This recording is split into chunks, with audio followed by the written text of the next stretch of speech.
Welcome back, ladies and gentlemen, to another edition of Through the Fire. I am your host, Ryan Wickline, and today we are joined by a very special guest. She is an author, TEDx speaker, business owner, and mom of five, Dr. Amy Loden Tiffany. How you doing today, Amy? I'm doing well. How are you? I'm doing great. Man, that was more than a mouthful just spitting out everything there. It's enough, that's for sure. So, number one question everybody's probably wondering here is who is Dr. Amy Loden Tiffany? An evolving person. How's that? Who I was 10 years ago is not who I am or who I will be, but I'm a very tired person. Is that fair? Yeah. I Why do you, spend a lot of my time trying to catch up. I'm usually behind with someone for something. So I'm also a very late person, which is not ever who I thought I'd be. So starting right off, admitting my fallacies.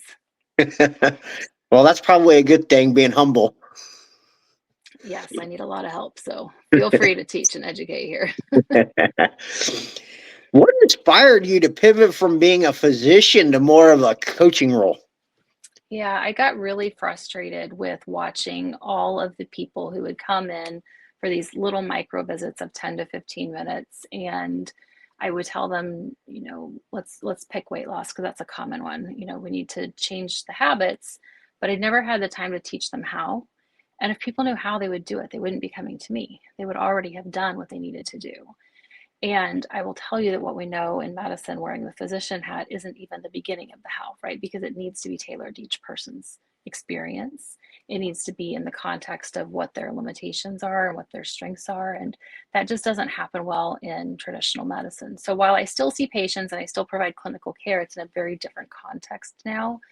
Instead of having 3,000 patients, I have a much smaller clinic, and we focus very much on the mindset and the habits and the driving forces that are getting people results they don't want in order to help them reverse those things.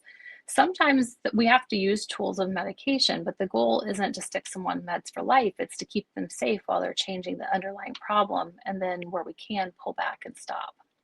So a lot of it was just frustration of what we were doing wasn't working. And I looked down the decades to come and I didn't see that it was going to get any better. And I thought, geez, I don't want to do this the rest of my life. So pivoted and changed and still changing, but learning as I go. I think the other thing that was really frustrating was actually being a patient. And that's a very different hat for someone in healthcare to wear. But when you are the patient or someone close to you is the patient, you get a different awareness of how broken the system is and things that in your physician hat you might say, well, that's just how it is, we just have to deal with it, feel very different when you're on the receiving end of that, of course, right? So the fact that you had 10 or 15-minute appointments with somebody you'd waited weeks or even months to see, the fact that something that was so devastating in your life seemed like something they didn't really get, even though they treated it every day. And those types of disconnects for me were just so much that I needed to do something different or I needed to get out of medicine. And so I created this new reality that we live in, and it's still evolving. I don't know where we're going, but I have some ideas, and I certainly know it's further and further away from where the traditional system is. Awesome. Man, I just love that approach. You just seen that things weren't getting any better. And you decide, hey, I'm Yeah. going to go change the system and go Hmm. make sure it does get better. Correct. And I may not be able to fix it for everyone, but I can fix it for someone. And I think that's really important, is realizing that these are decades in the making of policy and things that don't work, and band-aids put upon band-aids, both in policy and in protocol, but in how we provide care. And that our incentives aren't aligned with wellness. Our incentives are aligned with how many people can we get through the door and prescribe or do medication for or do a procedure to. And when that's your incentive, of course you're not going to change because that's where all the alignment is. And I didn't want to live that way. Nice. It's funny hearing that coming from a physician who is actually on that Yes. side to Yes. what everybody else thinks is Hmm. going on. Right. Yeah, it also got on my skin quite a bit that like I was being told as a physician, you can prescribe these medicines because this is what their insurance will cover. And I'm sitting here thinking to myself, well, there's really smart people at the insurance companies. Truly, there's medical doctors at those places too, and they're making decisions from a business perspective, right? and they're making decisions based on what's best for their business. But I'm still sitting here trying to get something for my patient. And I think patients think doctors in the systems have way more power than they do. And they were getting angry at me that I wasn't getting something approved. I'm like, it's your insurance. I can't make them do something, right? And there's a huge disconnect there. But then my husband had some life-threatening events, and our insurance wouldn't pay for that for certain testing his doctor had recommended.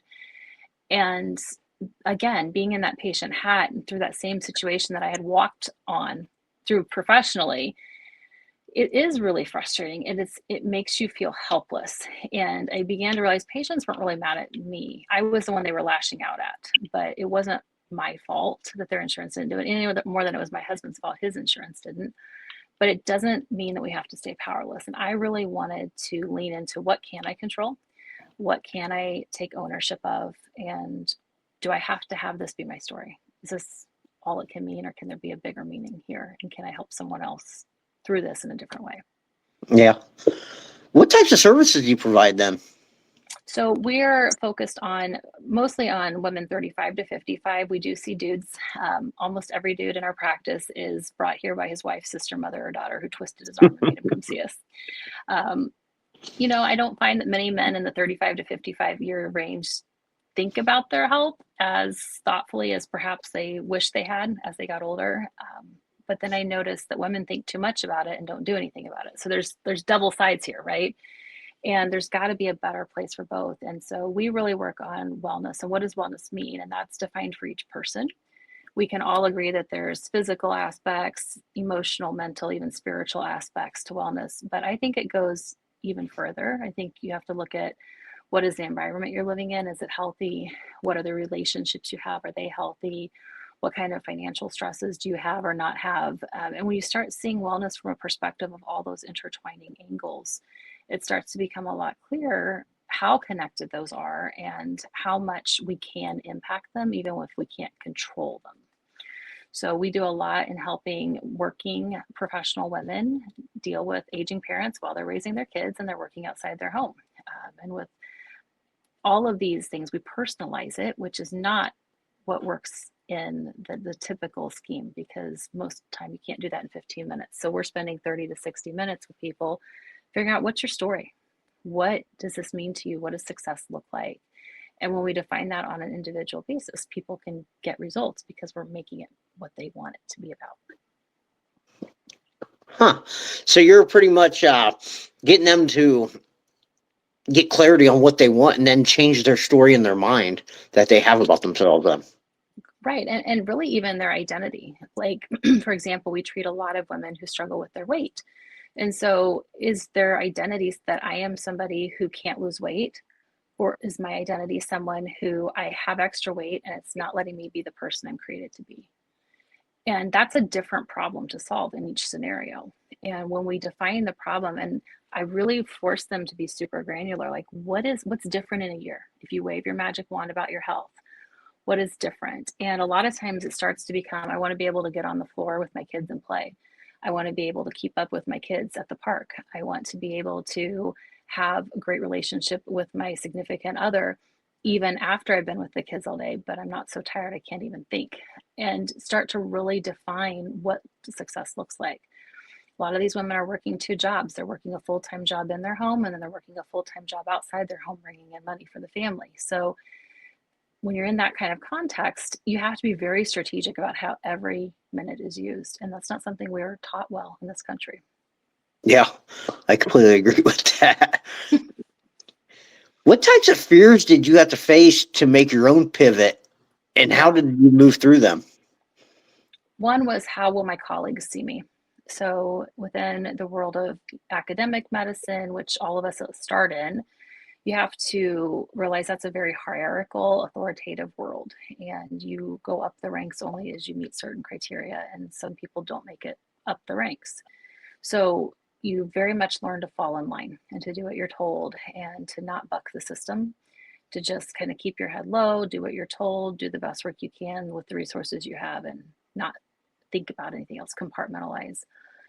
And that was a big change for me, to leave that world and be seen almost as this non-academic person was the identity that I had to take in my mind and say, is that true?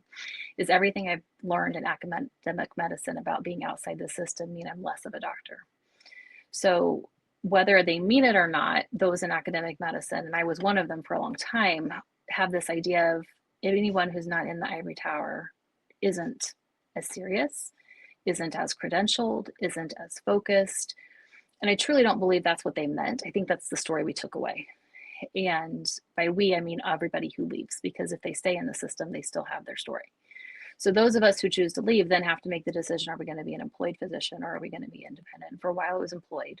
And I had to recreate my story and decide, what does it mean in this context to be a good doctor? And then finally, when I went out on my own, what does being a good doctor mean to me? And do I need to have all the things that I've always thought I had to have, or did I create that story in my mind, but it's not actually true? And challenging that narrative about what does it mean to be a good doctor, while simultaneously creating and challenging the narrative of what does it mean to be a good mom. Hmm. What advice would you give to our listeners that are being called to something bigger, but fear is holding them back? I think the big thing that for me was helpful to realize is it's supposed to be scary. Nothing's gone wrong.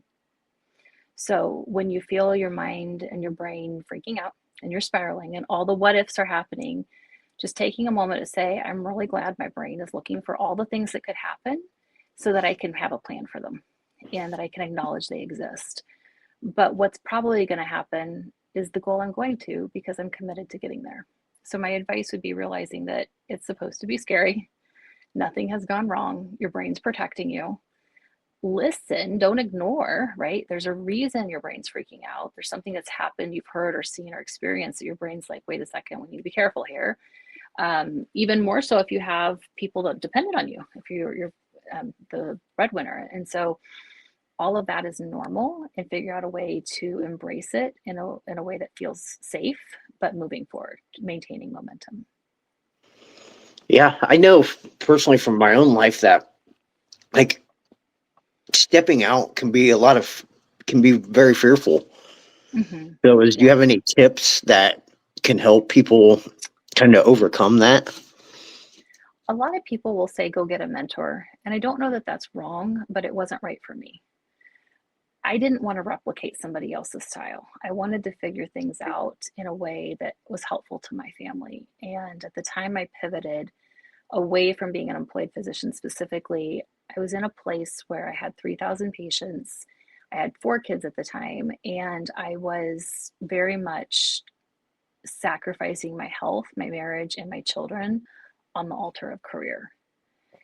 And that was not consistent with who I felt knew I wanted to be and was called to be. And so for me, it was really not doing what everyone else had done and figuring out what could I create that would allow me to have a business that served my family. And that is really essential, is to define what you need it for. What is your why, as Simon Sinek says, right?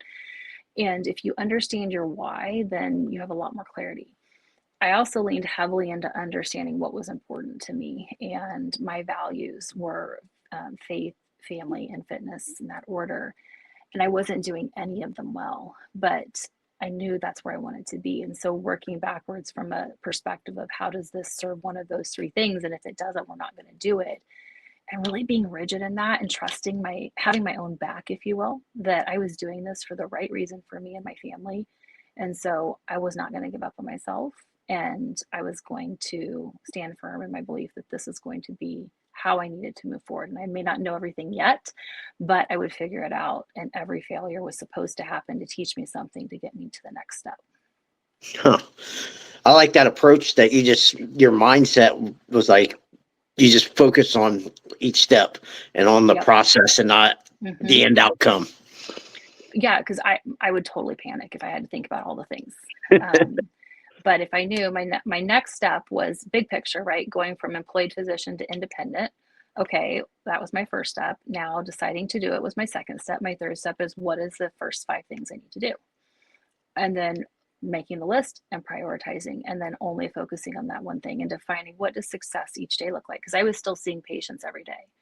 So I would see patients anywhere from 6 to 8 hours a day, have 2 to 4 hours of charting on top of that per day, plus the 4 kids. And so these were long days for about 5 months. It was really long. And so I had to define, what does success look like? Well, today's success looks like maybe just looking up the number for how I get my own business permit, right? It has to be one little thing and not being like, I'm failing because I didn't get 5 of these done today. And just focusing on that little 1% thing I can do each day is where the momentum built up, and the traction was gained.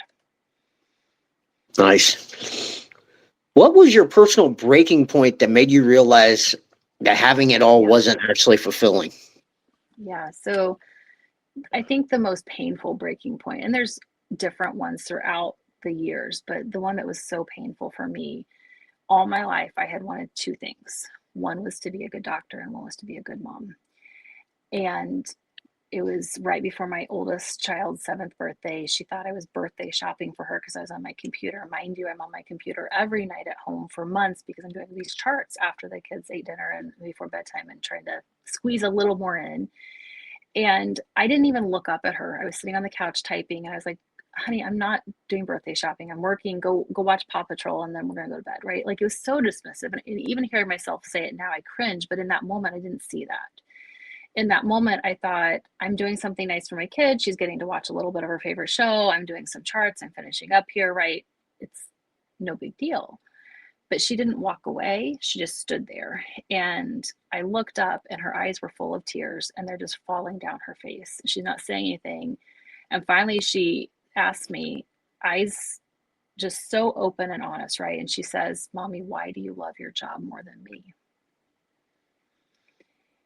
And in that moment, I was crushed because absolutely nothing else I had wanted more than being a good doctor, to be a good mom. So the damage had been done. I couldn't correct it that night, but I got her settled. How do you reassure someone in that moment, right? You do what you can, but it's paltry at best. I get her in bed, and I go tell my husband, I said, this isn't working. I either need to retire and be a stay-at-home mom and focus totally on the kids, or I need to find a different job where I can be the mom I want to be. And my husband works from home, so I'm sure this is partly why he then said, you're not retiring. He was like, I can't deal with you being at home all the time. And I say that with a ton of love. He's heard me say this story before, but it's just, he was like, you're not retiring. Go find something different. And so I created something different. And now my hours are school hours. I still catch myself regularly because my tendency is to want to do a little bit more, just one more chart, one more prescription, one more message sent, right? And the problem is the children were watching. And my oldest is now 12, almost 13, and she watches.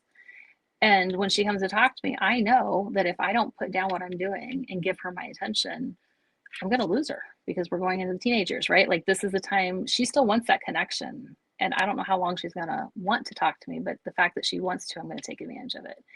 And my younger children are watching how I respond to her. And, it's a constant battle to not let myself go back there. And that's, I guess, what I didn't expect. But that was such a painful moment. It truly, it broke me in a lot of ways.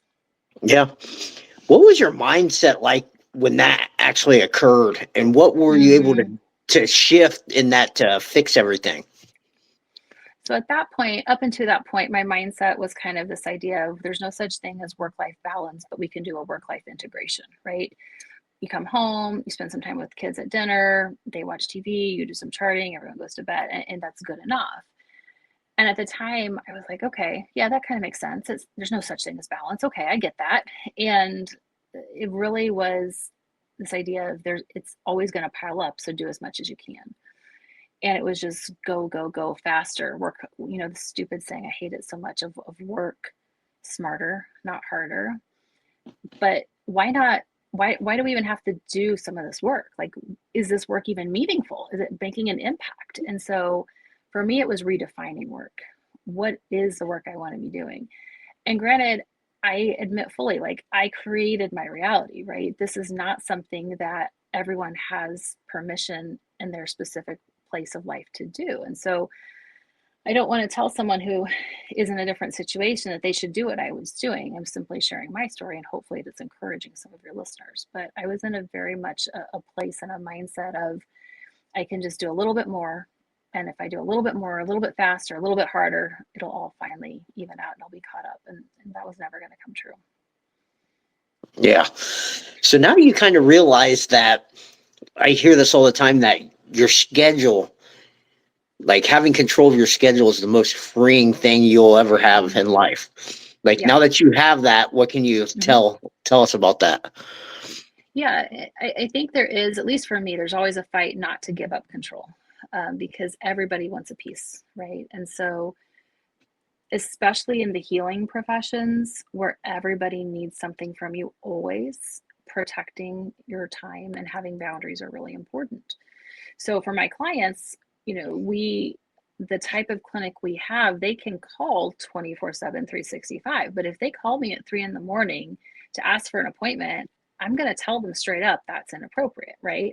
And if they call me and say, can they come get seen in the clinic, and they have a bone hanging out of their arm, like that's inappropriate.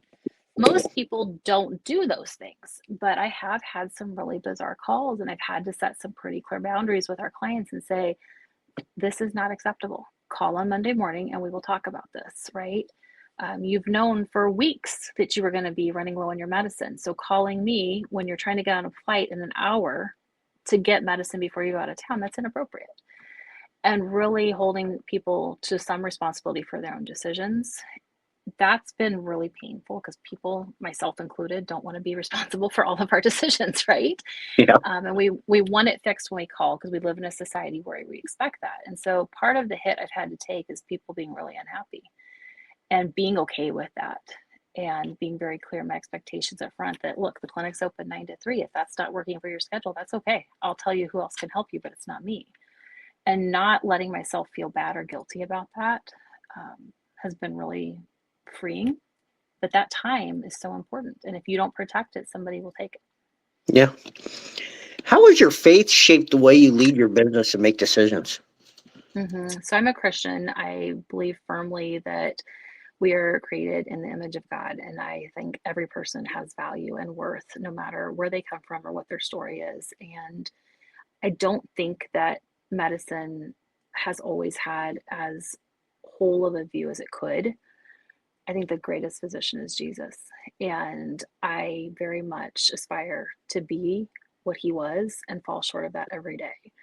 But if I can hold one person's hand when they're grieving, or comfort one person in their pain, or elevate someone in their happiness and joy, I feel like I'm recreating just a little bit of that and contributing to them in a positive way. We have a lot of patients who disagree with me philosophically and theologically, right? And so sometimes we have decisions about end of life care that don't align with what I believe in. I try to be very straight with people about I'm never going to participate in physician assisted suicide. Now, I live in a state where that's not even possible, but we live in a country where that could be a future discussion. I'm not an OBGYN, so I don't have to, have the conversation about performing abortions, but I have patients who've had abortions, and I need to walk with them where they are, not judge them, right?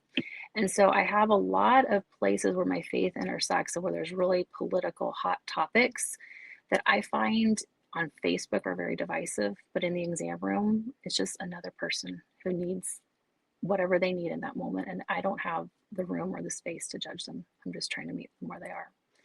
And I think that's a really beautiful thing about how it can be to live into your faith and to serve people and to add value to them, is just recognizing that they have value. Yeah.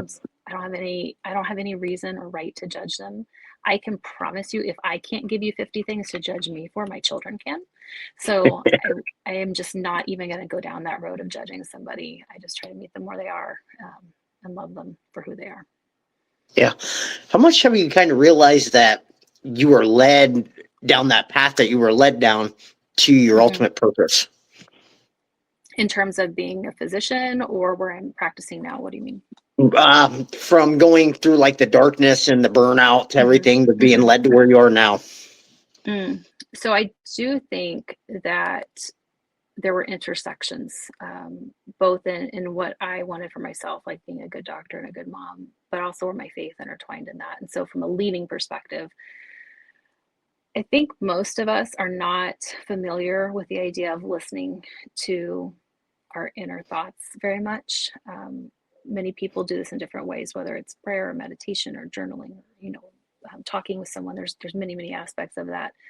But I think I began to get a lot more familiar with those ideas when my twins were born.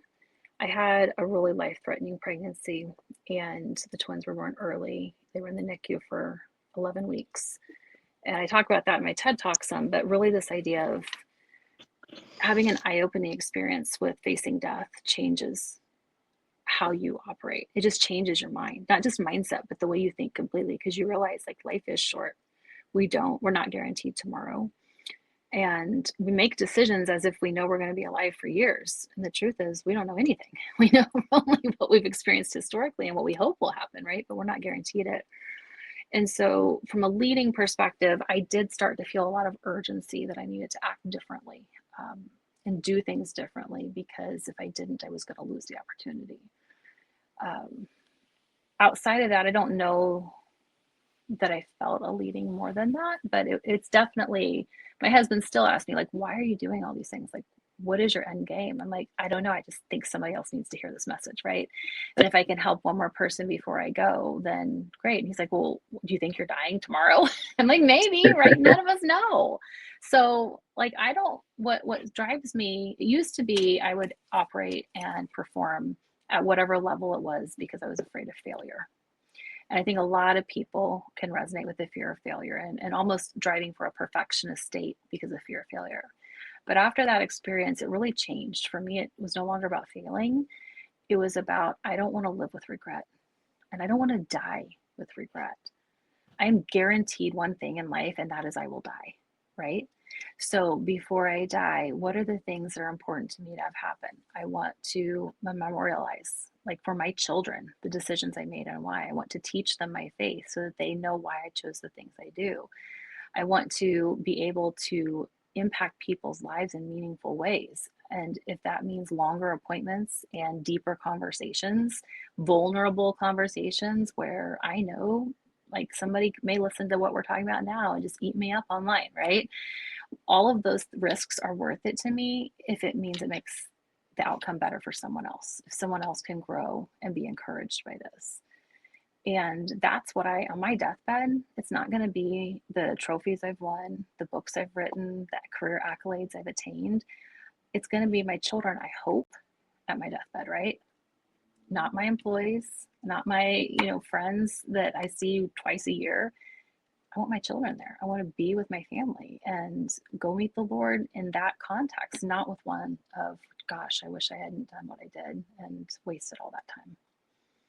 Yeah, that's a nice looking perspective to have, and like a shift in the way you used to look at things to now.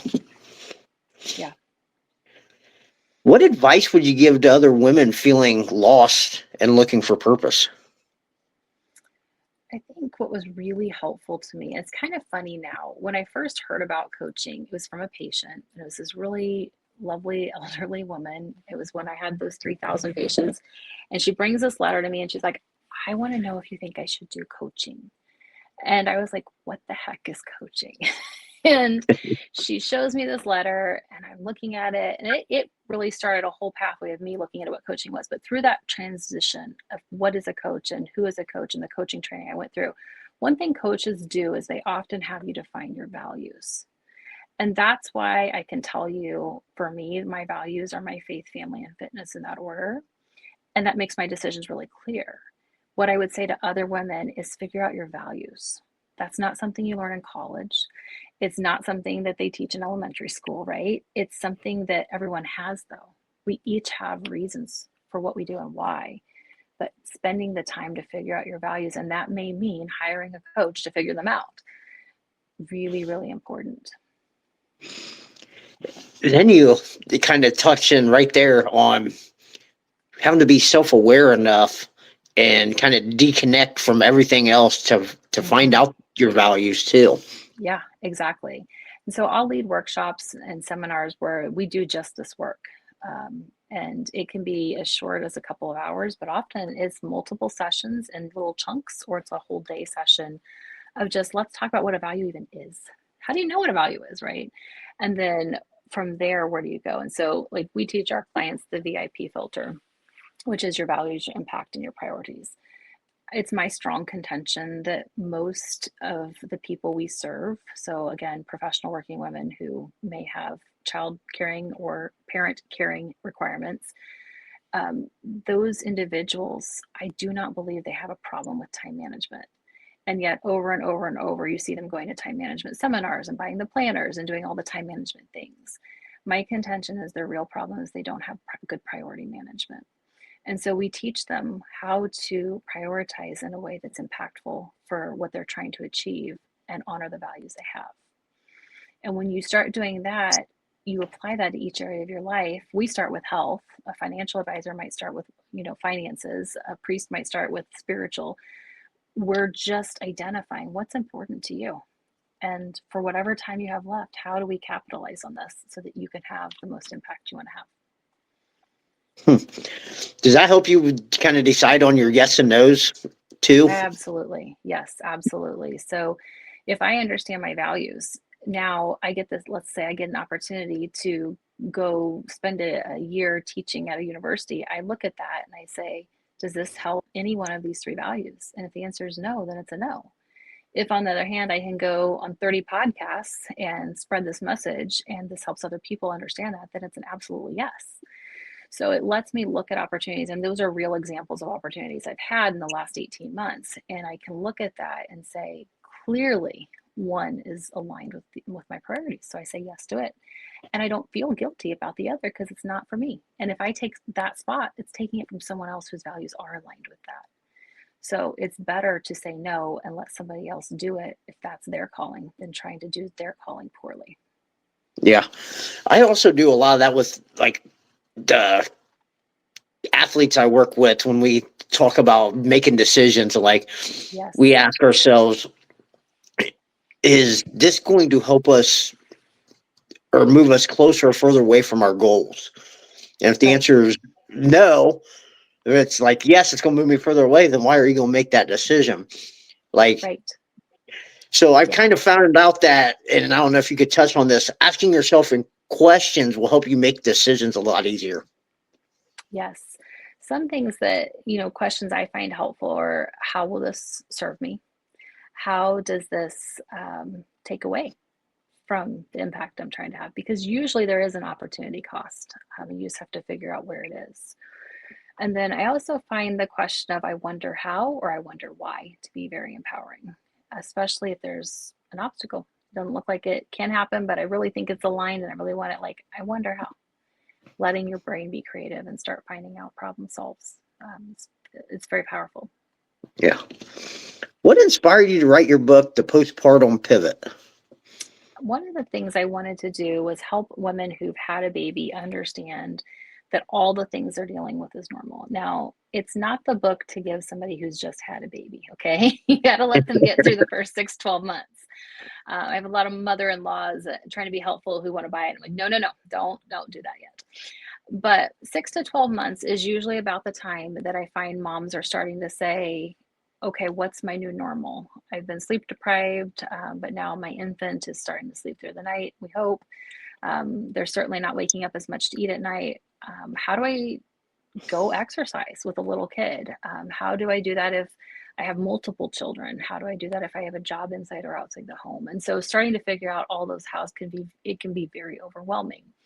Keeping in mind that many moms are doing it, unfortunately, on their own. And so that also poses challenges. So I wanted to give some really practical advice written in layperson terms based on real experience that I've had and experiences I've watched patients have over the last 15 years. Unfortunately, in the United States, there is a really large black hole that moms fall into after their 6 or 8 week OB appointment, where they're kind of given the clearance that, okay, you're healing, you're looking back to normal, go back and enjoy intimacy, do all the things. And then they kind of just disappear. And there's no support for the moms from that perspective. And that's just for moms who are doing okay, right? Like the moms who have postpartum depression or anxiety or any of those other things. We're not even getting there. But just the average experience, it can be very overwhelming. And I was a doctor when I had my first kid. I knew all the things and I felt overwhelmed, right? The nurse comes, she's like, okay, here's your discharge paperwork. Bye. I'm like, what? Like, no, this isn't, no. And I've heard that it's very isolating. I've heard many women describe it as being very lonely. And I wanted I wanted it to be like something they had in their living room that they could be reading and realize like, this is everybody's story. And here's the medical reasons behind it. And I get to choose what I do. The mindset and habits play heavily into that because most of us were never trained to do that. So Yeah. it's a lot of my own musings, if you will, and my own failings I talk about in that, but also all the things that I learned, because the more we share that learning, the more we can help each other lift up the experience for everyone. Yeah. What was probably the most challenging thing you faced when you were writing? So I have 5 kids now, right? And I have a business time, right? Like, how do you get it done? And for me, it was every little stolen 15 minutes counts. And so many times the tendency is to say, I've got this big project, so I'm going to set aside all these chunks of time, day after day and week after week, and it'll eventually get done. I was struggling to find even that. So I was looking, where are the 15 minutes while I'm waiting for my kids to get out of school and I'm sitting in the carpool line? Where are the 15 minutes that I'm waiting for the next meeting to start because the last one got done early? Read a little bit, write a bit, and just continually working on it and trying to really capture back every minute. That took a lot of intention and I didn't always do it well. And I will say that if anyone else has figured it out, I would love for them to teach me because I'd like to write another one about perimenopause. And I think that there's a lot of things that can be said there. But it was capturing every minute. And I'm a little bit neurotic on my calendar. My nurse practitioner once told me she was going to have, seizures if she ever looked at my calendar again, because everything has a different color and it's all overlapping and there's multiple iterations because everybody in my family has their own calendar that mom's in charge of, right? So that's how I keep things done. And every 15 minutes, I write down what I've done. And then I start to see, where am I using my time? And is my time aligned with my values and my priorities? And if it's not, then I need to let something go or delegate it or whatnot. So for me, that was a constant, where are my 15 minutes windows that I can fit the book in? Nice. Plus a lot of help. Like I have an editorial team, right? Like I hired people. It's a whole thing, but that's how I did it. What do you hope your readers take from it? That they're not alone. You're not alone. It's supposed to be different. So many patients have told me, so many moms have come in and they're like, my body, I weigh less than I did before I got pregnant, but my body looks so different. When is it going to get back to normal? Like, how long is this going to be? And helping to start to realize, like, we get to define what our normal is now. It's never going to be what it was because you didn't have a kid back then. So this is the normal. What do you want it to look like? And leaning into the creative side and playful side of it even. And is this not working? Okay, so we tried something and it didn't work. Now let's figure out what does. And giving ourselves permission to fail, I think is really important, especially for first-time moms. But like, we have a 5-month-old right now, and I was telling my husband, I was like, our twins are 6. I forgot how to get a car seat out of the car. Right. And like, I have 4 older kids. So there are certain things that you just have to constantly relearn, but giving yourself the grace to not be like, oh, I'm so stupid, I couldn't figure that out. And being like, well, that was funny. Let's make this one down for the books and keep moving forward. But I really hope overall that women read it and they're encouraged, that they realize there's hope, that they don't feel alone, and that it's supposed to be what it is. And we know that because that's what happened. So how do we move forward in that context? Yeah. With everything you have going on, you still went and did a TEDx talk. What led you to give a TEDx talk? Yeah, so that was really born out of my own need to process what happened. So June 27th, 2019, I'd been in the hospital for a week by that point. I couldn't walk across the hospital room without gasping for breath. I couldn't talk on the phone sitting in a chair to my mom without struggling to breathe. And the doctor came in and she basically was like, your lungs are filling up with fluid. You've got heart failure. You have to end this pregnancy. And that was just so unacceptable to me, that I actually argued with her. I was like, absolutely not, right? Like I am the doctor who treats heart failure. I know how to treat this. This is what you need to do, right? Like I'm arguing with my doctor. And she finally looks at me. She's like, Amy, you can do it your way. And we will wait until you can't breathe. We will put a breathing tube down your throat and take you to the ICU. Or you can do it my way. And we're going to go to the OR in the next couple hours. And you are going to go see your babies tonight in the NICU. And I was like, well, when you put it that way, that's not the greatest choices. But when you put it that way, maybe your idea is a little bit better. And trying to process that night, because when the boys were born, they came out completely blue. And there was a lot of trauma for me in seeing that and knowing I had fought so hard against my doctors because I thought they were dead. And again, this whole idea, I've always wanted to be a mom, right? And so to watch these babies come out blue and realize in that moment that I caused this. And then to have to go the next several weeks watching them in the NICU and always this question of what if I had chosen differently? What if I had done what they wanted earlier? Would it have had a different outcome? And then going through the counseling and the grief of I didn't get to finish the pregnancy. I didn't, things didn't work out the way I wanted to. There were moments that I had wanted to have that I felt were taken. And through the counseling and even coaching and getting to the point of realizing like this was always going to happen. This didn't surprise God. He knew it was going to happen. It surprised me, but this was my story all along. And coming to an acceptance of, wow, this isn't what I wanted, but what did I learn through this? Not only for myself, but wow, look at all the mothers who are Latina or Black or other ethnicities, and they're dying, right? Like I'm alive, my boys are alive, partly because I'm a white woman in the United States. And leaning into that unfairness and saying, we can do so much better for everyone else. Again, pulling everyone else up and realizing that most women don't know, and most men don't know this either. Most individuals don't understand that if a woman has preeclampsia or preterm birth before 37 weeks, she's immediately at a higher risk of dying before the age 60 from heart disease or stroke. She has gestational diabetes in her pregnancy. Within 5 years, half of those women have type 2 diabetes. And people don't know this. They think the pregnancy caused a problem, and so ending the pregnancy makes the problem go away because that's how we present it to them when we're making decisions in healthcare. But the truth is, the pregnancy didn't cause the problem. It unmasked the problem that was already there. The problem was there all along. They just didn't know it. And my message was, let's get people to realize that number one, no one's caring for these moms after this 6 or 8 week OB visit, and they're falling into this black hole when we could actually intervene. And number two, let's just teach them it's even a problem. Like awareness is the first thing. So I wanted people to understand that.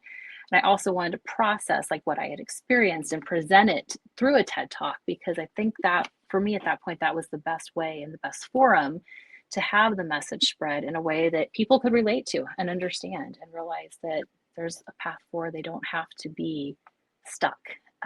And that's really beautiful when you can see women say, wait, I had gestational diabetes. That means I'm higher risk for diabetes. I don't want diabetes. It runs in my family. Wow. What can I do now? And when mom makes that decision, guess what? She changes what she eats, but she changes what her kid eats. And now her kid is going to learn how to eat correctly so that they don't have diabetes. And that ripple effect continues. So I saw it as a huge opportunity to educate, raise awareness, but also to process my own grief of what could have been, what I thought should have been, and still wasn't supposed to be, or I wouldn't have had that message to share. Yeah. Did you have any fears you had to conquer before you went on stage? So I like talking. I've never been the person people have had to say, can you say a little more on that? Because I will keep talking. So I never really got stage fright, if you will. Some people I know, most people hate public speaking. All of my children think I'm wackadoodle for getting on a stage. So I realize this is a little odd, but I think the fear for me was not the fear of public speaking. It was more the fear of, is all this work going to mean anything? Is this going to make a difference to anyone? Or am I just doing all this effort and activity, and at the end of it all, so what? And I had to get over the fear of the judgment I was giving of myself. And making this about myself and instead say, this was my story and there's a reason it happened. And so rather than being fearful, I'm going to be excited about this. And I'm going to be confident that whoever needs to hear this is going to hear it, whether that's 5,000 or 500 million people, right? It doesn't matter because whoever's supposed to hear it will hear it. So being open and sharing that because somebody needs that message, and getting over the fear of what I would judge myself of or someone else would judge me was probably the biggest fear for me. I think that's what causes most of the stage fright anyways, is Yeah. the own judgment we have about ourselves. The stories we tell ourselves. Yeah. What message resonates the most from your talk?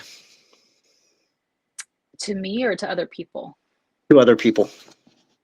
To other people, I think it's just the not knowing. I had gestational diabetes. Nobody told me that. I had a higher risk for diabetes. I had preeclampsia. No one told me that my kid would have a higher chance of high blood pressure. Like, they just don't know. And it's interesting. I want to say it's in the Old Testament scriptures, but there's one of the prophets, God says through them, my people are dying for lack of knowledge. And that just really strikes me as what's happening here is women are literally dying because no one's telling them that they need to do simple things like get their blood pressure checked and see if they have diabetes.